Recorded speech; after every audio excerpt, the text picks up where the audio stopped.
আমি আজকে যে বিষয়টা নিয়ে কথা বলবো, আপনারা আপনাদের এই যে লাইভ প্রোগ্রামের টাইটেলে দেখেছেন। আজকের এই লাইভ প্রোগ্রামটি আমি কথা বলবো ইনশাআল্লাহ যে প্রাথমিক সহকারী শিক্ষক নিয়োগ পরীক্ষার প্রথম ধাপে যারা উত্তীর্ণ হয়েছেন তাদের ডকুমেন্টেশন, কাগজপত্রগুলো কি কি লাগবে, কিভাবে রেডি করবেন, এটা নিয়ে ভিডিও করার জন্য অনেকে রিকোয়েস্ট করেছেন। যদিও প্রাথমিক শিক্ষা অধিদপ্তর অলরেডি নোটিশ করেছে, সেখানে কিছু কাগজপত্র নিয়ে অনেকে কনফিউশন রয়েছেন।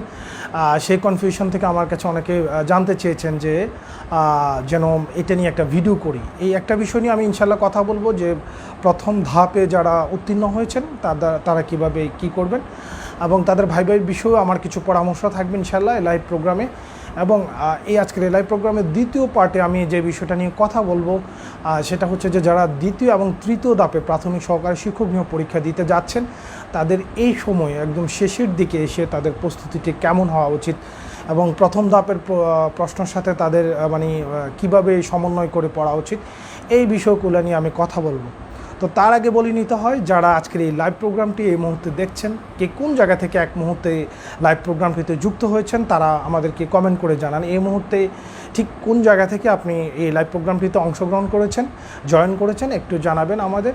এবং পাশাপাশি আপনাদের কাছে অনুরোধ থাকবে যে এই লাইভ প্রোগ্রামটি আপনাদের প্রত্যেকের টাইমলাইনে শেয়ার করে দিন। যত বেশি লাইভ প্রোগ্রামটি শেয়ার করবেন তত বেশি মানুষ লাইভ প্রোগ্রামটি দ্বারা উপকৃত হবে। আমরা চাচ্ছি যেন এই প্রোগ্রামটি দ্বারা বেশি বেশি মানুষ উপকৃত হয়। তো আপনারা কমেন্ট করে জানাতে থাকুন এই মুহূর্তে কে কোন জায়গা থেকে লাইভ প্রোগ্রামে জয়েন করেছেন। এবং এর পাশাপাশি প্রাইমারি শিক্ষক নিয়োগ পরীক্ষা সংক্রান্ত যে প্রথম ধাপের যে ভাইবার প্রস্তুতির অথবা ভাইবার যে ডকুমেন্টেশন, কাগজপত্র, এই সংক্রান্ত আপনার যদি কোনো সমস্যা থাকে সেটা কমেন্ট করে জানাতে পারেন। আমি চেষ্টা করব সেই সমস্যার বিষয়ে কথা বলতে। এবং দ্বিতীয় এবং তৃতীয় ধাপের প্রস্তুতি নিয়েও যদি আপনাদের কোনো কিছু বিশেষ কোনো কিছু জানার থাকে সেটাও আপনি কমেন্ট করে জানাতে পারেন। আমি চেষ্টা করব সেই বিষয়গুলো নিয়ে যতটুকু সম্ভব আলোচনা করতে। তো প্রথমে আসি যে প্রাথমিক শিক্ষক নিয়োগ পরীক্ষার যে প্রথম ধাপে যারা উত্তীর্ণ হয়েছেন তাদের প্রত্যেককে আমি আমার পক্ষ থেকে অভিনন্দন জানাচ্ছি। এবং আপনারা জেনে থাকবেন যে প্রাথমিক শিক্ষক নিয়োগ পরীক্ষার যে প্রথম ধাপ, সেই প্রথম ধাপে প্রাইমারি শিক্ষক নিয়োগ অ্যানালাইসিস এবং authentic model test and short suggestion, এই বই দুটি থেকে অনেক কমেন্ট পড়েছে এবং যারা পাস করেছেন তারা এরই মাঝে অনেক শত শত মানুষ, অজস্র মানুষ কমেন্ট করে জানিয়েছেন যে তারা এই বইটিগুলো পড়ে তারা পাস করেছেন। এই বইগুলো তাদেরকে অনেক বেশি হেল্প করেছে। তো যারা এই বিষয়গুলো আমাদের সাথে শেয়ার করেছেন তাদের প্রতি আমরা স্পেশালি তাদেরকে ধন্যবাদ জানাতে চাই যে তারা হচ্ছে যে আমাদের পাশে আছেন এবং তারা বইটি দ্বারা উপকৃত হয়েছেন সেটি আমাদেরকে তারা জানিয়েছেন, সেজন্য ধন্যবাদ জানাচ্ছি। এখন আসি যে প্রথম ধাপের যে যারা প্রাথমিক শিক্ষক নিয়োগ পরীক্ষা উত্তীর্ণ হয়েছেন তাদের ডকুমেন্টটা কী অ্যাকচুয়ালি। যে আপনারা দেখে থাকবেন যে প্রাথমিক শিক্ষা অধিদপ্তরের যে ওয়েবসাইট, সেখানে 14ই মে একটা নোটিশ দেওয়া হয়েছিল। সেখানে নোটিশে যে যে কাগজপত্রগুলি লাগবে সেখানে কিন্তু তারা বলে দিয়েছে অনলাইনে যে আবেদন করেছিলেন আপনি, যে ছবিটি দিয়েছিলেন সেই ছবিটি আপনাকে কিন্তু আবার ব্যবহার করতে হবে। আপনি যখন জেলা যে প্রাথমিক শিক্ষা অফিসে যখন আপনি কাগজপত্রগুলো জমা দিবেন, এই যে জেলা প্রাথমিক শিক্ষা অফিসে আপনি যে কাগজপত্র জমা দিবেন তখন আপনাকে কিন্তু অ্যাপ্লিকেশন করার সময় যে ছবিটা ঠিক সে ছবিটি দিতে হবে। এখন আমাকে কেউ প্রশ্ন করেছেন, স্যার আমরা কি আপডেট বা রিসেন্ট কোনো ছবি দিব? নো, রিসেন্ট ছবি দেওয়া যাবে না। আপনি অ্যাপ্লিকেশন করার সময় ঠিক যে ছবিটা দিয়েছেন সেটাই দিতে হবে। সেই ছবিটা যদি পুরাতনও হয়ে থাকে সেটাই আপনাকে দিতে হবে। আপনি কিন্তু নতুন ছবি দিলে তাহলে আপনার যে এখানে যে নির্দেশনা সেটাকে আপনি ভায়োলেট করেছেন, ভাইবা বোর্ডে সেটার জন্য আপনার সমস্যা হতে পারে। তো আপনাকে প্রথমত হচ্ছে অ্যাপ্লিকেশন করার সময় যে ছবি, সেই ছবি আপনার লাগবে। এখন কথা হচ্ছে কে বলছেন কত কপি ছবি লাগবে। আমি যদ্দূর জেনেছি 6 কপির মতো লাগতে পারে, বাট আমার দিক থেকে পরামর্শ হচ্ছে আপনি অ্যাটলিস্ট 10 কপি ছবি আপনি নিয়ে যাবেন সাথে করে। যে ছবিগুলো আপনার লাগবে সেখানে তো দিবেনই, আর যেগুলো লাগবে না আপনি সাথে করে নিয়ে আসবেন, সেগুলো আপনার পরবর্তীতে কাজে লাগবে। আর আরেকজনে বলেছেন যে স্যার আমার আগে অ্যাটেস্টেড করা ছবি আছে, সত্যায়িত ছবি আছে বা কাগজপত্র আছে, সেগুলোকে আমি জমা দিব? নো, আমার পরামর্শ হচ্ছে আপনি সেগুলো জমা দিবেন না। কেন জমা দিবেন না? আপনার এখানে নোটিশ করেছে 14ই মে, তাহলে আপনার এর পরবর্তীতে আপনি যে অ্যাটেস্টেডগুলো করবেন 14 মে বা তারও পরবর্তী সময়ে আপনার এগুলো অ্যাটেস্টেড হতে হবে। এটা কেন আমি একটু বলে দিই যে এমনও হতে পারে যে আপনার অ্যাটেস্টেডগুলো বা একজনে অ্যাটেস্টেড করেছে যে 2021 সালে, এর মাঝে তো সে কোনো করাপশনও করতে পারে, তার দ্বারা কোনো অপরাধ সংগঠিত হতে পারে, সে কোনো জেল হাজতে যেতে পারে। তার মানে তার যে সত্যায়ন সেটা অবশ্যই রিসেন্টলি সত্যায়ন হতে হবে, যে রিসেন্টলি তিনি ওকে আছেন। এই জিনিসটা বোঝানোর জন্যই মূলত এই ধরনের সত্যায়ন করা থাকে। তার মানে একটা জিনিস ক্লিয়ার যে ছবি রিসেন্ট ছবি দেওয়া যাবে না, ছবি আপনি অবশ্যই অবশ্যই আবেদন করার সময় যে ছবি দিয়েছেন অবশ্যই সে ছবি দিতে হবে। আর যদি সে ছবি না থাকে, একজনে বলেছেন সে ছবি নেই, তাহলে আপনি আপনার এডমিট কার্ড বা অ্যাপ্লিক্যান্ট কপিতে যে ছবিগুলো আছে আপনি সেগুলি স্টুডিওতে নিয়ে যাবেন বা কোনো কম্পিউটার দোকানে নিয়ে যাবেন। আশা করি তারা কোনো একটা প্রসেসিং করে আপনাকে ছবি বের করে দিতে পারবে। এ হচ্ছে আমার পরামর্শ। আর দ্বিতীয় কথা হচ্ছে আবেদন copy that means applicant copy, মানে যেটা আপনি প্রথমে আবেদন করেছিলেন সেখানে একটা অ্যাপ্লিক্যান্ট কপি থাকে। ইভেন আমরা যখন অনলাইনে যে কোনো চাকরি আবেদন করি, সেটা বিসিএস বা যে কোনো চাকরির আবেদন করি, অনলাইনে ম্যাক্সিমামে আমার হচ্ছে অ্যাপ্লিক্যান্ট কপি আমাদের কাছে মানে থাকে। এখন অ্যাপ্লিক্যান্ট কপিটা কীরকম, আমরা যখন করি মানে আবেদন করার পরে কিন্তু আমাদের অ্যাপ্লিক্যান্ট কপিটা চলে আসে, এবং পেমেন্ট করার পরে মূলত আমাদের মূল অ্যাপ্লিক্যান্ট কপিটা থাকে। আমাদের প্রথম অ্যাপ্লিকেশন করার পরে একটা আমাদের অ্যাপ্লিক্যান্ট কপি আছে, সেটা হচ্ছে যে পেমেন্ট ছাড়া এই অ্যাপ্লিক্যান্ট কপি কিন্তু গ্রান্টেড না। অ্যাপ্লিক্যান্ট কপি সেটাই যেটা হচ্ছে আপনি পেমেন্ট করার পর আপনার পেমেন্টের স্ট্যাটাস ওকে দেখাবে, সেটা হচ্ছে আপনার মূল অ্যাপ্লিক্যান্ট কপি মানে আবেদন কপি, সেটা আপনার লাগবে। এখন কেউ বলেছেন যে স্যার আমার অ্যাপ্লিক্যান্ট কপি নেই, কেন থাকবে না আপনার অ্যাপ্লিক্যান্ট কপি? আপনি একজন সরকারি চাকরি করতে যাচ্ছেন, আপনি 3য় গ্রেডের একজন মানে চাকরিজীবী হবেন সরকারি, আপনার অ্যাপ্লিক্যান্ট কপি থাকবে, এতটাই আপনি কেয়ারলেস? নো, আমি অন্তত আমার জায়গা থেকে এই জিনিসটাকে খুব মানে খারাপভাবে আমি দেখব। কারণ হচ্ছে আপনি যখন আবেদন করছেন আপনাকে ধরিয়ে নিতে হবে এটা আমার পরবর্তীতে কাজে লাগবে। এই ডকুমেন্টগুলো শুধু নর্মালি ভাইবা না, আপনার ইভেন জয়নিংয়ের আগ পর্যন্ত এবং জয়নিংয়ের পরবর্তী সময়ও আপনার সেটা কাজে লাগবে। আমাদের অ্যাপ্লিক্যান্ট কপি, যেমন আমি 35তম বিসিএসে জয়েন করেছি, আমার 35তম বিসিএসের অ্যাপ্লিক্যান্ট কপি এখনও আমার কাছে আছে। তাহলে আপনি মাত্র অ্যাপ্লিকেশন করলেন, আপনার অ্যাপ্লিক্যান্ট কপি এখনও থাকবে না, সেটা আমি মানতে পারছি না। সেটা আপনার হচ্ছে যে আমি বলবো আপনার দায়িত্ব জ্ঞানহীনের মতো কাজ করেছেন যারা অ্যাপ্লিক্যান্ট কপি নেই। এখন বলতে পারেন যে স্যার আমি তো কম্পিউটার দোকানে আবেদন করেছি, আমাকে অ্যাপ্লিক্যান্ট কপি, হ্যাঁ কম্পিউটার দোকানে আবেদন করছেন, কোনো প্রবলেম নেই। আপনি আবেদন করার সময় আপনি কয়েক কপি প্রিন্ট আউট করেননি কেন? আপনি যদি সেটাও না করে থাকেন, আপনি এক কপি প্রিন্ট আউট করেছেন, আপনার যে পিডিএফ ফাইলটা ছিল আপনি তাকে বলতেন আপনি মেল করে দেন, আপনার মেলে থাকতো, মেলে আপনার সারা জীবন আপনি মৃত্যুবরণ করলো আপনার ফ্যামিলি মেম্বাররা, সেটা যেটা আমাদের ইমেলে এখনও আছে। তাহলে আপনারা যারা আবেদন করবেন ভবিষ্যতে যে কোনো চাকরি পরীক্ষা, আমার একটা পরামর্শ থাকবে, আপনি যদি নিজে আবেদন করতে না পারেন, কম্পিউটার দোকানে যখন আবেদন করবেন অবশ্যই আবেদনটাকে কয়েকবার চেক করে তারপরে ফাইনালি সাবমিট করবেন। অনেক সময় আবেদন আপনারা ভুল করেন। এই জিনিসগুলো কেন হবে? আপনি কম্পিউটার দোকানে গিয়েছেন, আপনি সময় নিয়ে সেটাকে যাচাই বাছাই করে তারপরে আপনি সেটাকে ফাইনালি সাবমিট করুন। নিজে করতে পারলে ওকে, নিজে করলেও আপনাকে খেয়াল করে তারপরে সাবমিট করতে হবে রিভিশন দিয়ে। আচ্ছা, এরপর হচ্ছে আবেদন করার পরে অবশ্যই অ্যাপ্লিক্যান্ট কপিগুলো আপনাকে সরবরাহ করতে মানে সংরক্ষণ করতে হবে। সেটা আপনি কীভাবে করবেন? আপনি সেটাকে পিডিএফ ফাইল করে পেন ড্রাইভে রাখতে পারেন, সেটা সবচেয়ে ভালো হচ্ছে গুগল ড্রাইভে, অথবা কোনো ইমেলে আপনি ইমেল করে রেখে দিলে সেটা নিরাপদ। এখন যদি আপনি হারিয়ে ফেলেন সে দায়িত্ব আপনি। এখন কেউ বলছেন যে স্যার আমি ওয়েবসাইটে চাচ্ছি, ওয়েবসাইটে পাওয়া যাচ্ছে না। নর্মালি আমি যেটা জানি যে ওয়েবসাইটে হচ্ছে যে ইউজার আইডি এবং পাসওয়ার্ড দিয়ে অ্যাপ্লিক্যান্ট কপি রিকভার করা যায়। যদি ইউজার আইডি পাসওয়ার্ড নাও থাকে, সেখানে আপনার নাম, মোবাইল নাম্বার, এসএসসির নাম্বার, পাশের সাল, রোল নাম্বার দিয়েও আপনার ইউজার আইডি পাসওয়ার্ড আগে রিকভার করে নেবেন। ইউজার আইডি পাসওয়ার্ড রিকভার করার পর সেটা দিয়ে আপনি হচ্ছে অ্যাপ্লিক্যান্ট কপি বের করবেন। আপনি নিজে না পারলে কম্পিউটার দোকানে যাবেন, কম্পিউটার দোকানে যদি না পারে আপনি প্রাথমিক শিক্ষা অধিদপ্তর অথবা প্রাথমিক শিক্ষা যে অফিস, জেলা প্রাথমিক শিক্ষা অফিস, সেখানে আপনি যোগাযোগ করবেন। আশা করি সেখান থেকে একটা সমাধান পাবেন। তবে আপনার হাতে একদমই সময় কম, আপনাকে সময় কোনোভাবেই নষ্ট করা যাবে না। আচ্ছা, এরপরে হচ্ছে দ্বিতীয় কথা হচ্ছে অ্যাপ্লিক্যান্ট কপির পরে আপনার কাছে আরেকটা জিনিস মানে আবেদন কপির পরে যে জিনিসটা চাওয়া হয়েছে সেটা হচ্ছে যে লিখিত পরীক্ষার প্রবেশপত্র। লিখিত পরীক্ষার প্রবেশপত্র মানে হচ্ছে আপনার লিখিত যে পরীক্ষা এমসিকিউ পরীক্ষাটা দিয়েছেন সেই পরীক্ষার আগে যে আপনার জন্য একটা এডমিট কার্ড ইস্যু করা হয়েছিল, আপনার মোবাইলে SMS করে দিয়েছিল, অথবা SMS ছাড়া আপনি মানে SSC পাশের সাল, SSC রোল নাম্বার দিয়ে আপনি মোবাইল নাম্বার দিয়ে যে আপনি ডাউনলোড করেছিলেন, দ্যাট মিনস আপনি যেটা দ্বারা এমসিকিউ পরীক্ষাতে অংশগ্রহণ করেছিলেন যে অ্যাডমিট কার্ড নিয়ে, সেই অ্যাডমিট কার্ড আপনার লাগবে। এরপরে বলেছেন নাগরিকত্ব সনদ।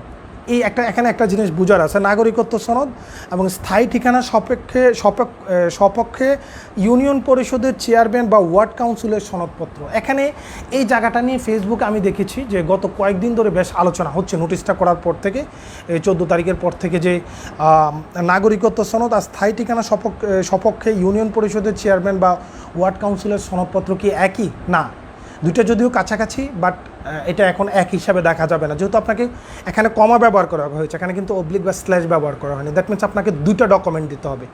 এখন এই ডকুমেন্টগুলো কীভাবে দিবেন বা কীরকম সেটা কিন্তু অলরেডি আমি স্যাম্পল কিন্তু আমাদের যে প্রাইমারি শিক্ষক নিয়োগ অ্যানালাইসিস এই গ্রুপটাতে আমি অলরেডি আপলোড করেছি, এই বিষয়ে বিস্তারিত আমি আলোচনা করে সেখানে আমি পোস্ট দিয়েছি। শুধু তাই না, আমরা যারা প্রাথমিক শিক্ষক নিয়োগ পরীক্ষার যে মানে ভাইবা যারা দিবেন তাদের জন্য আমরা একটা ভাইবা গ্রুপ খুলেছি। গ্রুপটার নাম হচ্ছে প্রাইমারি শিক্ষক নিয়োগ ভাইবা প্রস্তুতি। আমি আবারও বলছি গ্রুপটার নাম প্রাইমারি শিক্ষক নিয়োগ ভাইবা প্রস্তুতি 2022। বাংলাতে লেখা আছে, আপনি সার্চ করলে পাবেন। এটার মেম্বার 6000 অলরেডি ছাড়াই গেছে। 6,000 6,500 হয়ে গেছে। তো আপনারা এই গ্রুপটাতে জয়েন করলে আপনারা প্রাইমারি ভাইভা সংক্রান্ত আপনারা সকল আপডেট আশা করি আমাদের এই গ্রুপটার মাধ্যমে আপনারা পাবেন। আমরা আপনাদেরকে সহযোগিতা করার চেষ্টা করব অ্যানালাইসিস সিরিজের পক্ষ থেকে। ইভেন গ্রুপের যারা মেম্বার অভিজ্ঞ রয়েছেন তারাও আপনাদেরকে সাপোর্ট দিবে। অর্থাৎ ভাইভা সংক্রান্ত যত সমস্যা, যত ধরনের হেল্প আপনি আশা করি সেখানে আপনি পেয়ে যাবেন। আপনি আমরা দেই অথবা অন্য কেউ দেও, আপনাকে আশা করি কেউ না কেউ আপনাকে সাপোর্ট দিবে। এখন আসি যেটা বলেছিল যে নাগরিকত্ব সনদ, মানে প্রাথমিক সহকারী শিক্ষক নিয়োগ পরীক্ষার প্রথম ধাপে যারা উত্তীর্ণ হয়েছেন, তো তারা যে নাগরিকত্ব সনদ অথবা এরপর আরেকটা কথা বলা হচ্ছে স্থায়ী ঠিকানা সপক্ষে ইউনিয়ন পরিষদের চেয়ারম্যান অথবা কাউন্সিলরের যারা পৌরসভা বা সিটি এরিয়াতে পড়েছেন, কাউন্সিলরের যে সনদ, দুটো কি এক না? দুটো এক না, একটু আগে বলেছি দুটো একটু পার্থক্য আছে, যদিও দুটো এক কিন্তু প্রায় কাছাকাছি, কিন্তু এখন আপনাকে আলাদাভাবে দিতে হবে। এখন কেউ কেউ বলেছেন এগুলো কোথায় পাবেন? এগুলো আপনি ইউনিয়ন পরিষদে গেলে পাবেন, আর আপনি যদি পৌর অথবা সিটি এরিয়া থাকেন কাউন্সিলর অফিসে গেলে পাবেন। এখন কথা হচ্ছে নাগরিকত্ব সনদ কীরকম হয়। দেখবেন আপনি ইউনিয়ন পরিষদে গেলে লেখা থাকবে নাগরিকত্ব সনদ ও চারিত্রিক সনদ, এটাই হচ্ছে নাগরিকত্ব সনদ। আর যে আপনার স্থায়ী ঠিকানা সপক্ষে ইউনিয়ন পরিষদের চেয়ারম্যান বা কাউন্সিলের যে সনদপত্র, সেটা কি? সেটা হচ্ছে জাস্ট আপনার এখানে লেখা থাকবে যে একটা প্রত্যয়নপত্র, উপরে দিয়ে লেখা থাকবে যে প্রত্যয়নপত্র। আপনি সেটা অনেক সময় ইউনিয়ন পরিষদ অথবা কাউন্সিলরের অফিসে থাকে, অথবা যদি না থাকে তাহলে আপনি কম্পিউটার দোকান থেকে আপনার স্থায়ী ঠিকানার বর্ণনা দিয়ে সেটাকে আপনি ইউনিয়ন পরিষদ অথবা কাউন্সিলরের অফিসে নিয়ে যাবেন। সেখানে নিয়ে গেলে তারা হচ্ছে সেখানে আপনার ওই স্বাক্ষর করবে। আর এটা স্যাম্পল অলরেডি আমরা কিন্তু আমাদের যে ভাইভা গ্রুপ এবং প্রাইমারি শিক্ষক নিয়োগ অ্যানালাইসিস যে গ্রুপটি রয়েছে সেখানে কিন্তু আমরা কিন্তু অলরেডি শেয়ার করেছি, আপনি সেখানেও স্যাম্পল দেখতে পাবেন। আপনি কম্পিউটার দোকান থেকে কম্পোজ করে নিয়ে যাবেন, ইউনিয়ন পরিষদের চেয়ারম্যান অথবা কাউন্সিলর সেই জায়গাটাতে নিচে স্বাক্ষর করবে এবং সিল দিবে, দ্যাটস ওকে। উপরে লেখা থাকবে কি? উপরে লেখা থাকবে হচ্ছে প্রত্যয়নপত্র। কী প্রত্যয়নপত্র? যে আপনার নাম থাকবে, ধরুন আমি অমুক, যে আমি অমুক ওই ইউনিয়ন পরিষদের অধিবাসী, গ্রাম অমুক অমুক, ইউনিয়ন পরিষদ থানা অমুক, যে তিনি এই এলাকার স্থায়ী বাসিন্দা, এই লেখাটা এই বর্ণনাতে থাকবে। বর্ণনার ভিতরে মানে দ্যাট মিনস অনেকটাই নাগরিকত্ব সনদের মতো, শুধু এটা আলাদাভাবে লেখা থাকবে প্রত্যয়নপত্র, আর কিছুই না। নাগরিকত্ব সনদটাকে আপনি কম্পিউটারে কম্পোজ করে নেবেন, অথবা ওটার উপরে লেখা থাকতে হবে প্রত্যয়নপত্র। সেই প্রত্যয়নপত্রতেই নাগরিকত্ব সনদটাকেই কনভার্ট করে নেবেন। আর লেখার পরে ইউনিয়ন পরিষদের চেয়ারম্যান অথবা যারা পৌরসভা সিটি এরিয়াতে পড়েছেন সেখানে কাউন্সিলর স্বাক্ষর করবেন, সিল দেবেন, এনাফ। তার মানে এই আশা করি নাগরিকত্ব সনদ নিয়ে আর হচ্ছে আপনার হচ্ছে স্থায়ী ঠিকানা সপক্ষে যে আপনার ইউনিয়ন পরিষদের চেয়ারম্যান এবং কাউন্সিলর যে সমস্যা, আশা করি এই সংক্রান্ত আর কোনো সমস্যা থাকবে না। এখন আরও কেউ কেউ প্রশ্ন করেছেন যে স্যার, বিশেষ করে ফিমেলরা বলেছেন, স্যার আমি কি আমার স্বামীর ঠিকানার জন্য স্থায়ী সনদ নিব, নাকি হচ্ছে যে কী যে বলে আমি আমার বাপের বাড়ি মানে পিতার বাড়ির ঠিকানা অনুযায়ী স্থায়ী ঠিকানা নিব। এখন আমার পরামর্শ হচ্ছে যে প্রাথমিক শিক্ষা অধিদপ্তরের যে নিয়ম নর্মালি হচ্ছে যে যারা বিবাহিত তাদের তো স্বামীর ঠিকানায় আমরা পার্মানেন্ট হিসেবে ধরে নেই, কিন্তু সে যে কোনো একটা ঠিকানা ব্যবহার করতে পারে। কিন্তু এখন আপনার জন্য যেটা হবে, আপনি যে আবেদন করার সময় আপনার স্থায়ী ঠিকানা যেটা ব্যবহার করেছেন, আপনি যদি স্বামীর ঠিকানা ব্যবহার করে থাকেন তাহলে স্থায়ী ঠিকানা আপনার স্বামীর এলাকা থেকে নিতে হবে। আর আপনি যদি স্থায়ী ঠিকানা যদি আপনি আবেদনপত্রের সময় আপনার পিতার অঞ্চলের ঠিকানা দিয়ে থাকেন, মানে বাপের বাড়ির ঠিকানা দিয়ে থাকেন, তাহলে সেখান থেকে নিতে হবে। আশা করি এই সংক্রান্ত সমস্যারও সমাধান হয়ে গেছে। তার মানে আপনার স্থায়ী ঠিকানা এবং নাগরিকত্ব যে সনদ, সেটা আপনি হচ্ছে যে আবেদন করার সময় যেটা উল্লেখ করেছেন সেই অনুযায়ী আপনি নেবেন। এরপরে আসি যে বলা হয়েছে যে জাতীয় পরিচয়পত্র। এখন কথা হচ্ছে জাতীয় পরিচয়পত্র, কেউ কেউ বলেছেন স্যার আমি এর আগে অ্যানালগ ছিল, আমি এখন ডিজিটাল স্মার্ট কার্ড করেছি, আমি কোনটা দেবো? কেন, আপনি দুটোই দেন। আপনার যদি দুইটা থাকে দুইটাই দেন না, সমস্যা নেই তো। আপনি কেন একজনে বলবে যে না না আপনার আগেরটা দিতে হবে, কেউ না না আপনার আপডেটটা দিতে হবে। এই যে আপনাকে টেনশনে ফেলে দেবো ফেসবুকে, আপনি যে টেনশন নিয়ে মাথায় নিয়ে আপনার ভাইবার প্রস্তুতি নিতে পারবেন না, এই টেনশন তো নেওয়ার দরকার নেই। একটু বুদ্ধি খাটান। বুদ্ধিটা হচ্ছে এই, আপনি দুইটাই সাবমিট করে দিন। এখন কেউ কেউ বলেছেন যে স্যার আমার তো এনআইডি কার্ড নিয়ে আমি এখন কি করব। আপনার যদি এনআইডি কার্ড না থাকে সেটার পরিবর্তে আপনি আশা করি জন্ম নিবন্ধন আপনি ব্যবহার করতে পারবেন। আর যদি সেটা অ্যাকসেপ্টেবল কিনা সেটা আপনি সেটা জানতে পারবেন আপনি জেলা প্রাথমিক শিক্ষা অফিস, যেখানে আপনি কাগজপত্র জমা দেবেন, সেখানে আপনি জমা দেওয়ার আগেই যোগাযোগ করুন যে আমার জাতীয় পরিচয়পত্র নেই, আমি কি সেখানে আমি তাহলে জন্ম নিবন্ধন দেবো। আমি আবেদন করার সময় জাতীয় পরিচয়পত্র দেইনি, আমার ছিল না, আমার জন্ম নিবন্ধন আছে, আমি জন্ম জন্ম নিবন্ধন দিতে চায়। যদি তারা অ্যাকসেপ্ট করে ওকে, যদি না করে সেটা অ্যাকচুয়ালি আমার এখানে কিছু করার নেই। আপনারা পরবর্তীতে আপনারা অন্য কোনোভাবে যদি সেটা সমস্যার সমাধান করতে পারেন, দ্যাট মিন প্রাথমিক শিক্ষা অধিদপ্তরে সরাসরি যোগাযোগ করে বা প্রাথমিক ও গণশিক্ষা মন্ত্রণালয় যোগাযোগ করে যদি সমাধান করতে পারেন সেটা চেষ্টা করে দেখতে পারেন। বাট এই সলিউশন আমার কাছে আর নেই। আমার জন্য সলিউশন হচ্ছে আপনি জাতীয় পরিচয়পত্র দিবেন, যদি না থাকে তাহলে আপনি আগেই, যেহেতু 23 মের ভিতরে কাগজপত্রগুলো সাবমিট করতে হবে, আপনি হাতে সময় নিয়ে আগেই আপনি এই জেলা প্রাথমিক শিক্ষা অফিসে যোগাযোগ করে আপনার সমস্যার কথাগুলো জানান, তারা কি সমস্যার সমাধান দেয় সেটাই দিন। কিন্তু আপনার অ্যাট দ্য 11th আওয়ারে যখন যাবেন, সবাই যখন জমা দিতে যাবে, তখন কিন্তু এত বেশি ভিড় থাকবে যে আপনাকে নিয়ে কথা বলা তাদের সময় থাকবে না। এই জন্য আমার পরামর্শ হচ্ছে যাদের যে সমস্যা আছে আপনি এখনই যত দ্রুত সম্ভব হয় প্রাথমিক যে শিক্ষা অফিস রয়েছে জেলা, সেখানে আপনি যান, সেখানে গিয়ে আপনার সমস্যার কথা জানান। সমস্যার কথা জানিয়ে আপনি তাদের কাছ থেকে কী ধরনের পরামর্শ বা সমাধান পান সেটা আপনি দেখুন। এরপরে বলা হয়েছে শিক্ষাগত যোগ্যতার সনদ। শিক্ষাগত যোগ্যতার সনদ মানে হচ্ছে যে আপনি যতটুকু পড়াশোনা করেছেন, আপনি চাইলে সকল পড়াশোনা, আপনার যদি মাস্টার্স করা থাকে আপনি সেটাও দিতে পারেন। এখানে কেউ কেউ বলেছেন স্যার প্রভিশন সার্টিফিকেট দিতে পারবো কিনা, কেন দিতে পারবে না? প্রভিশন সার্টিফিকেট তো দেওয়া যাবেই, অবশ্যই দিতে পারবেন। আপনি এই জন্য বলি আপনি হচ্ছে যে প্রাথমিক শিক্ষা অফিসে যোগাযোগ করবেন। আর শিক্ষাগত যোগ্যতার সনদ, আর হচ্ছে যারা পোষ্য কোটা অথবা আপনি যদি অন্য কোনো কোঠাতে যদি আপনি অ্যাপ্লাই করে থাকেন, সে কোটার সপক্ষে আপনাকে সে কিন্তু সনদ নিয়ে যেতে হবে। আচ্ছা, এরপরে হচ্ছে যে এই যে কাগজপত্রগুলো আপনারা কালেক্ট করবেন, এগুলো কিন্তু মেন কপি কিন্তু ওরা জমা নেবে না, যতগুলো আপনি রেডি করেছেন। যে আপনার হলো প্রথমত হচ্ছে আপনার ছবি তো জমা নিয়ে নেবে, সেটা ঠিক আছে। আবেদন কপি, অ্যাপ্লিক্যান্ট কপি, সেটারও মেন কপি নেবে না। লিখিত পরীক্ষার এই প্রবেশপত্র, সেটার মেন কপি নেবে না। নাগরিকত্ব সনদ থেকে শুরু করে কোনো কিছুর মেন কপি নেবে না, শুধু ছবি রাখবে। তাহলে আপনাদের রাখবে কি? আপনাদের রাখবে হচ্ছে এগুলার ফটোকপি রাখবে। তো ফটোকপি তো আর এইভাবেই দিলে হবে না, সেগুলোর হচ্ছে সত্যায়িত কপি লাগবে। সত্যায়িত কপি বলছে কমপক্ষে নবম গ্রেডের কর্মকর্তা দ্বারা সত্যায়িত করতে, সেটা ক্যাডারও হতে পারে, নন ক্যাডারও হতে পারে। তবে আমার পরামর্শ হচ্ছে আপনি ক্যাডার দ্বারা সত্যায়িত করুন যদি আপনার পক্ষে সম্ভব হয়। সেটা অনেক সময় ভালো দিক বা ভালোভাবে আমার মনে হয় মানুষ দেখে, ভালো দৃষ্টিকোণ থেকে দেখে, সেটা হচ্ছে একান্ত আমার ব্যক্তিগত ভিউ। বাট আমার পরামর্শ হচ্ছে আপনি সম্ভব হলে বিসিএস ক্যাডার দ্বারা, নবম শ্রেণী গ্যাজেটেড অফিসার দ্বারা করবেন। যদি গ্যাজেটেড অফিসার বিশেষ ক্যাডার না পান, দেন একান্তই যদি না হয় তখন আপনি নবম গ্রেডের যে কোনো কর্মকর্তা দ্বারাই আপনি সেটা সত্যায়িত করতে পারেন। তবে অবশ্যই কাগজপত্র 23 মের ভিতরে জমা দিতে হবে। এখন কেউ কেউ বলেছেন স্যার কয় সেট নিয়ে যাব? আরে ভাই, আপনার এই কাগজপত্র তো আপনার যদি চাকরি হয়, আপনি চাকরি জয়েনিং, ভাইবা বোর্ডে বিভিন্ন জায়গায় কাজে লাগবে, আপনি বেশি করেই করেন, আপনি 5-6 সেট করে ফেলেন। কিন্তু আমি যতটুকু শুনেছি, কেউ বলেছে 3 সেট, কেউ বলেছে 6 সেট। অ্যাকচুয়ালি তো আমি জানি না, আমি যেহেতু প্রাথমিক শিক্ষা অধিদপ্তরে চাকরি করি না, আমার পক্ষে এই মুহূর্তে এখন পর্যন্ত এই তথ্যটা জানা সম্ভব হয়নি। তখনই আমি জানতে পারবো, কেউ একজন জমা দিয়ে এসে যদি আমাদেরকে জানায় বা গ্রুপে পোস্ট দেয়, আমরা যদি দেখি, তাহলে আমরা ব্যস্ত মানুষ, আমাদের পক্ষে প্রাথমিক শিক্ষা অফিসে যোগাযোগ করে এইসব তথ্য জানা আমাদের পক্ষে সম্ভব না বা আমাদের প্রয়োজনও নেই, কারণ আমরা তো পরীক্ষা দিচ্ছি না। তো সেজন্য আমার পরামর্শ হচ্ছে আপনারা কমপক্ষে 6 কপি আপনারা রেডি রাখবেন। এগুলো হচ্ছে যে ওখানে যা জমা নেবে তো নিবে, সেটা আপনার পরবর্তীতে ভাইভাতে কাজে লাগবে। একজন যদি আপনার আল্লাহ যদি চায় চাকরি যদি হয়, চাকরির জয়নিংয়ের সময় কাজে লাগবে। কেন আমরা ফটোকপি করতে সমস্যা কি? কয় টাকা যাও ফটোকপি? বাড়তি কেন টেনশন নেবেন?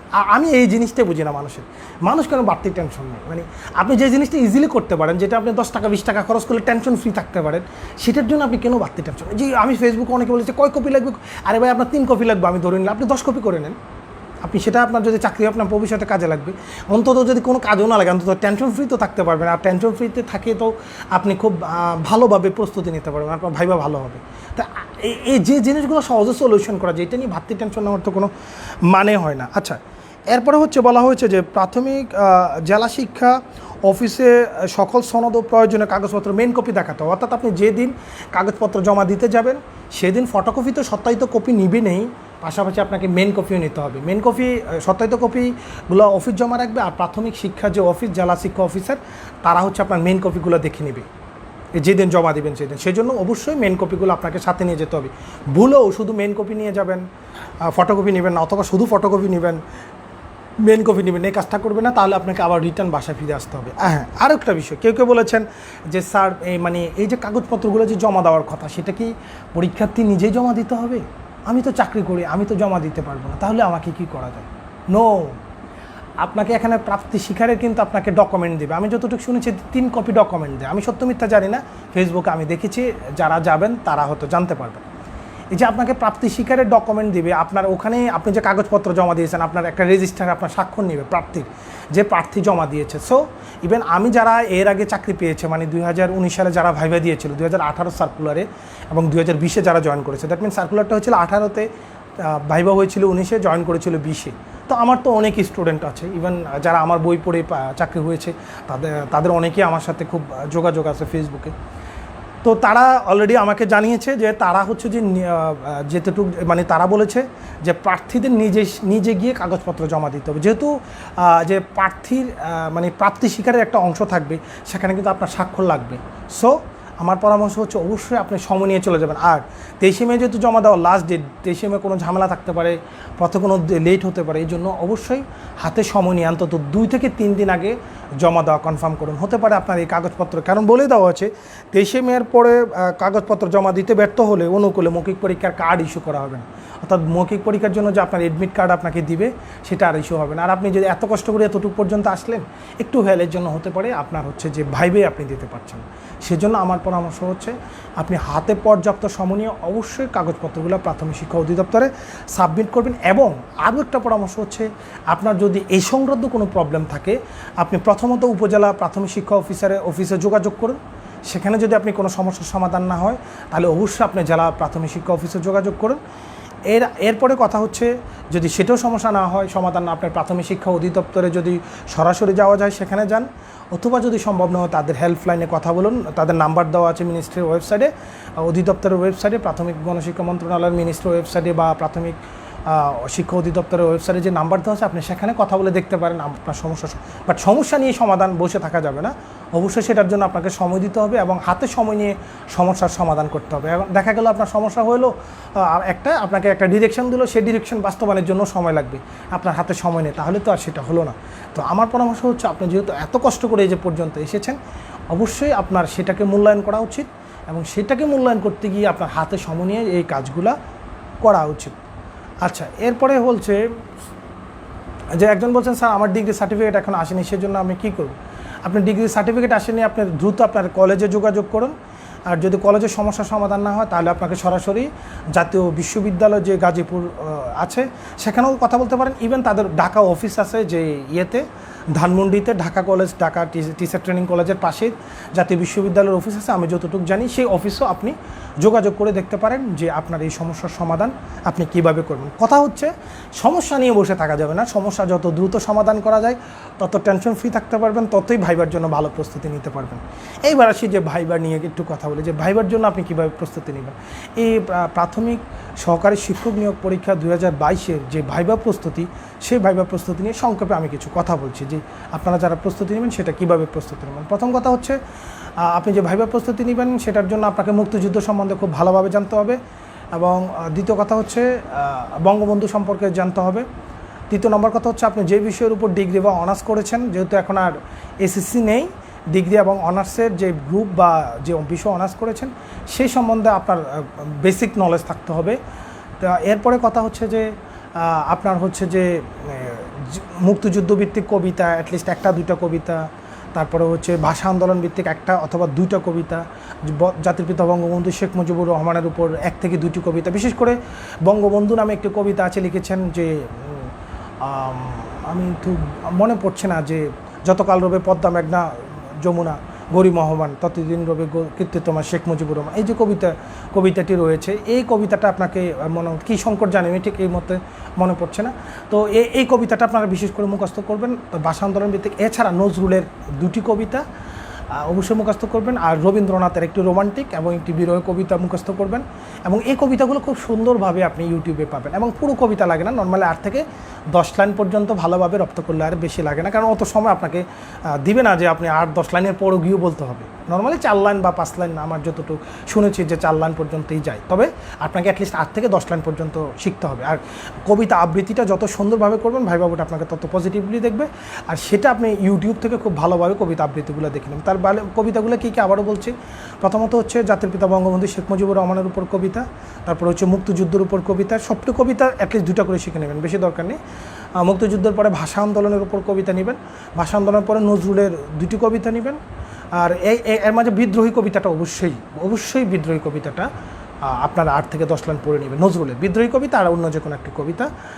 আর হচ্ছে রবীন্দ্রনাথের একটি বিরহ কবিতা, একটি রোমান্টিক কবিতা, জীবনানন্দ দাশের বনলতা সেন, আর আরেকটা কবিতা আমরা যেটা দেখেছি প্রায় প্রশ্ন করে রূপসী বাংলা কবিতাটা, এই কবিতাগুলো পড়ে নেবেন অ্যাটলিস্ট। যদি এর বেশি পড়তে পারেন সেটা আপনার বিষয়, বাট আমার পরামর্শ হচ্ছে আর আপনি কিছু গান শিখতে হবে, যেমন দেশাত্মবোধক গান, রবীন্দ্রসঙ্গীত, নজরুল সঙ্গীত, দুটো করে যদি আপনি গান শেখেন 3-6টা গান, দেশাত্মবোধক গান 2টা, আর রবীন্দ্রসঙ্গীত 2টা, নজরুল সঙ্গীত 2টা, এগুলো সব ইউটিউবে পাবেন। জনপ্রিয় গানগুলো একটু পড়বে, শিখে নেবেন। মোটামুটি কলি পারলে আমার মনে হয়ে যায়, তো বাট যতটুকু পারা যায় পুরোটাই শেখার চেষ্টা করবেন, যেহেতু গান পুরোটাই শিখলে আপনার কনফিডেন্স লেভেল ভালো থাকবে। এই হচ্ছে বেসিক বিষয়গুলো গেল। এছাড়া আপনাদের যেটা জানতে হবে সেটা হচ্ছে আমাদের ভাষা আন্দোলন সম্বন্ধে জানতে হবে। মুক্তিযুদ্ধের কথা তো বলেছি, ভাষা আন্দোলন 6 দফা সম্বন্ধে আপনাদের জানতে হবে। 1970 সালের নির্বাচন, 69-এর গণ অভ্যুত্থান, এইটুক মোটামুটি যদি আপনারা জানেন এবং জাতির পিতা বঙ্গবন্ধু শেখ মুজিবুর রহমানের পরিবার সম্পর্কে জানবেন, আশা করি আপনার এই বিষয়টা হবে। এবং আরেকটি গুরুত্বপূর্ণ বিষয় হচ্ছে আপনি যেই উপজেলাতে পরীক্ষা দিচ্ছেন সে উপজেলার বর্তমানে যদি মানে এমপির নাম তো অবশ্যই জানতে হবে, আপনার আসন কত সেটাও জেনে নিতে হবে, সে কত নাম্বার আসন। ধরুন কথার কথা আমার জেলা হচ্ছে কুমিল্লা, কুমিল্লা সদরের আসন হচ্ছে কত, আপনি যদি সদর থেকে ভাইবা দেন তখন বলবে যে আপনার আসন আপনি কোনো ইয়ে থেকে, আমি কুমিল্লা সদর থেকে ভাইবা দিচ্ছি, তো কুমিল্লা সদরে আপনার আসন কত বলবে এত, তাহলে আপনার আসনে এমপিকে এমপি অমুক। আর যদি আপনার আসনে কোনো যদি মন্ত্রী থাকে তাহলে অবশ্যই সে মন্ত্রী কোন মন্ত্রণালয়ের দায়িত্বে রয়েছেন এবং তিনি কি পূর্ণাঙ্গ মন্ত্রী না প্রতিমন্ত্রী না উপমন্ত্রী সেটাও আপনাকে জেনে নিতে হবে। আশা করি এরকমভাবে প্রস্তুতি নিলে হয়ে যাবে। এছাড়া আপনাদের জন্য একটু সুসংবাদ দিতে চাই, সেটা হচ্ছে আমরা যারা ভাইবা প্রত্যাশী তাদের কথা মাথায় রেখে আমরা কিন্তু প্রাইমারি শিক্ষক নিয়োগ ভাইবা অ্যানালাইসিস নামে আমরা একটি বই করতে যাচ্ছি। আমরা চেষ্টা করছি যত দ্রুত বইটি পাবলিশ করা যায়, এবং আরও ইন্টারেস্টিং জিনিস হচ্ছে আমরা যেটা করতে চাচ্ছি সেটাতে 100টি রিয়েল ভাইবা থাকবে যারা এর আগে প্রাইমারি ভাইবা দিয়েছে বিভিন্ন সালে। বিশেষ করে আমরা ভাইবা 2015 পর্যন্ত, 2015-এর পরে আর নিচ্ছি না, 2015 থেকে 2019 সাল পর্যন্ত যারা ভাইবা দিয়েছিল, 2019-এর পরে কিন্তু আর ভাইবা হয় না, কারণ 19-এর ভাইবাতে বেশি নিয়োগ, এরপরে এই সার্কুলার।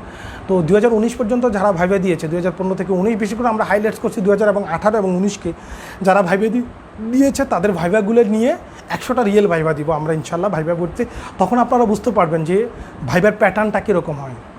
এবং আমরা সেটা আরও একটু করেছি, যেটা আমরা অঞ্চলভিত্তিক ভাগ করছি, যেমন ঢাকা, চিটাগং, রাজশাহী, খুলনা, এরকম অঞ্চলভিত্তিক ভাগ করছি, যে বিভাগ কিন্তু ভাগ করে দিব ভাইবাগুলো, রিয়েল ভাইবাগুলো। তখন আপনারা বুঝতে পারবেন যে কোন অঞ্চলের ভাইবার প্যাটার্নগুলো নর্মালি কীরকম হয় সেই জিনিসগুলো। এখন আরও একটু ভাইবার ব্যাপার আরও একটু ক্লিয়ার করি, যে ভাইবা বোর্ডে কারা থাকে। ভাইবা বোর্ডে 2জন লোক মাস থাকে, সেটা হচ্ছে জেলা প্রশাসক মহোদয় অর্থাৎ ডিসি স্যার থাকেন, এবং জেলা যে প্রাথমিক শিক্ষা যে অফিসার তিনি থাকেন। এর পাশাপাশি সাধারণত কোনো সরকারি কলেজের কোনো শিক্ষক তিনি থাকেন, আর হচ্ছে যে এলাকার কোনো গণ্যমান্য ব্যক্তি থাকেন। তো নর্মালি 3 থেকে 4 জন ভাইবা বোর্ডে থাকে, তারও বেশিও থাকতে পারে, কমও থাকতে পারে, 2জন ব্যক্তি কিন্তু থাকেনি, ডিসি স্যার থাকেন আর প্রাথমিক যে জেলা শিক্ষা অফিসার তিনি থাকেন। তো এই হচ্ছে ভাইবা বোর্ডের মানে অবস্থা। আর এই আপনাদের ভাইবা নিয়ে এখন পর্যন্ত তবে আপনারা দোয়া করবেন, আমরা ভাইবা বইটা এমনভাবে সাজাচ্ছি যেন আপনারা অল্প সময় ভাইবাটা খুব ভালোভাবে প্রস্তুতি নিতে পারেন। আপনারা জানেন আমাদের বইগুলো সবসময় গোছালো থাকে, আর আমরা আশা করি আমাদের ভাইবা বইটা অনেক গোছালো হবে এবং একটু গবেষণাধর্মী হবে, ব্যতিক্রম হবে। আর সবচেয়ে বড় কথা হলো ভাইবা বইটা আমাদের এইবারের না, আমাদের ভাইবা বইটা গতবারই আমরা রেডি করতে চেয়েছি, গতবারে আমরা কাজে গিয়েছিলাম, বাট গতবার আমরা শেষ করতে পারিনি, বিধায় ভাইবা বইটা আমরা পাবলিশ করতে পারিনি। আশা করছি এবার আমরা পাবলিশ করতে পারবো, যেহেতু কাজ আমরা আগেই গোছানো ছিল। এবার আরও কিছু ইনক্লুড করে আমরা ভাইবা বইটা বাজার ছাড়তে পারবো। এবার আসি আমরা এই আজকের লাইভ প্রোগ্রামের দ্বিতীয় সেশনে চলে যাচ্ছি, সেটা হলো যারা প্রাথমিক শিক্ষা নিয়োগ পরীক্ষার যে দ্বিতীয় এবং তৃতীয় ধাপে যারা পরীক্ষা দিবেন তাদের প্রস্তুতিটা এই মুহূর্তে কেমন হওয়া উচিত। বিশেষ করে 20 মেতে যারা পরীক্ষা দিবেন এবং 3 জুতে পরীক্ষা যারা দিবেন তাদের হাতে সময় একদমই কম। তাদের জন্য আমার পরামর্শ হচ্ছে এই মুহূর্তে আপনি যেটা করবেন সেটা হচ্ছে আপনি 30 থেকে 43তম বিসিএস পর্যন্ত আপনি শুধু বিসিএস প্রশ্নগুলো এই মুহূর্তে সলিউশন করুন খুব ভালোভাবে। সলিউশন মানে দ্যাট মিনস আপনি শুধু প্রশ্ন দেখবেন, উত্তর পড়বেন, ব্যাখ্যা পড়ার দরকার নেই, যেহেতু হাতে সময় কম। বিশেষ করে যারা 20 মে পরীক্ষা দিবেন, এবং ম্যাথগুলো আপনাকে অবশ্যই প্র্যাকটিস করতে হবে, বিকল্প নেই। আর মানে যেগুলো প্রাইমারি শিক্ষক নিয়োগ পরীক্ষাতে আসে, বাংলা, ইংরেজি, সাধারণ জ্ঞান, আন্তর্জাতিক বাংলাদেশ বিশ্ব বলি, আইসিটি থেকেও মাঝে মাঝে প্রশ্ন থাকে, বিজ্ঞান থেকেও প্রশ্ন থাকে 1-2টা, এই টপিকগুলো পড়বেন। আর অন্য টপিকগুলো সব নৈতিকতা, মূল্যবোধ টুল্যবোধ যেগুলো আসে না ইংলিশ লিটারেচার, সেগুলো পড়ার কোনো প্রয়োজন নেই। এই জিনিসগুলো পড়বেন। এর পাশাপাশি আপনারা যেটা করবেন সেটা হচ্ছে অবশ্যই 6 দফা খুব ভালোভাবে পড়ে নেবেন। 6টা দফায় আপনারা ভালোভাবে পড়বেন, কোন দফাতে কী আলোচনা করা হচ্ছে সেটা অবশ্যই পড়বেন, এবং প্রাথমিক শিক্ষা সংক্রান্ত যত তথ্য আছে সেই তথ্যটা খুব ভালোভাবে পড়ে নেবেন। এবং সাম্প্রতিককালে যে আমাদের যে অর্থনৈতিক বিষয়গুলো রয়েছে সেই অর্থনৈতিক বিষয়গুলো আপনারা জেনে নেবেন। আশা করি সেটা থেকে আপনারা কমন পাবেন। এছাড়া বঙ্গবন্ধু সম্পর্কে অবশ্যই পড়বেন, এবং মুক্তিযুদ্ধ সম্বন্ধে খুব ডিপলি পড়বেন, এবং আপনাদের বীরশ্রেষ্ঠ নিয়ে অবশ্যই পড়তে হবে। আমাদের প্রাইমারি শিক্ষক নিয়োগ অ্যানালাইসিস বইয়ে বীরশ্রেষ্ঠ নিয়ে তথ্য আছে, তারপরে আপনারা নেট থেকে ঘেটে ঘেটে আরও বেশি পড়েন। বিশেষ করে বীরশ্রেষ্ঠরা কে কোন ধাপে কোন সেক্টরে যুদ্ধ করেছেন, তার কবর কোথায়, আর তার জন্ম কোথায়, জন্মসাল কিন্তু আসবে না, 3টা জিনিস বেশি করে জানবেন।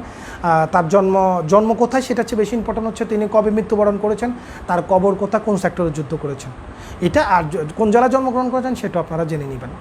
আশা করি এই জিনিসগুলো তো পড়বেনই, আর কমন যে জিনিসগুলো আছে সেগুলো তো আগের মতোই যথারীতি পড়ে নেবেন, বাড়তি হিসেবে এই জিনিসগুলো পড়বেন। তো আপনারা যদি এইভাবে যদি প্রস্তুতি নেন, আশা করি আপনারা ভালো করতে পারবেন, আপনারা ভালো করবেন সেই প্রত্যাশাই রইল। আর আপনাদের কোনো যদি সমস্যা থাকে অবশ্যই আমাদের ফেসবুক যে গ্রুপ রয়েছে সেই গ্রুপে জানাবেন, আর ফেসবুকে যে কোনো ধরনের গুজব থেকে আপনারা বিরত থাকবেন, নিজেদের মতো করে আপনারা প্রস্তুতি নেন। আপনাদের প্রস্তুতি ভালো হোক, আপনারা সুন্দর হোক সেই প্রত্যাশা রইল। আমার জন্য দোয়া করবেন। আশা করি আবারও নতুন কোনো ভিডিওতে আপনাদের সমস্যা নিয়ে কথা হবে, আপনাদের গাইডলাইন নিয়ে কথা হবে। আমার জন্য সবাই দোয়া করবেন। আপনাদের সুস্বাস্থ্য, সাফল্য কামনা এবং দীর্ঘায়ু কামনা করছি। আসসালামু আলাইকুম ওয়া রাহমাতুল্লাহি ওয়া বারাকাতুহু।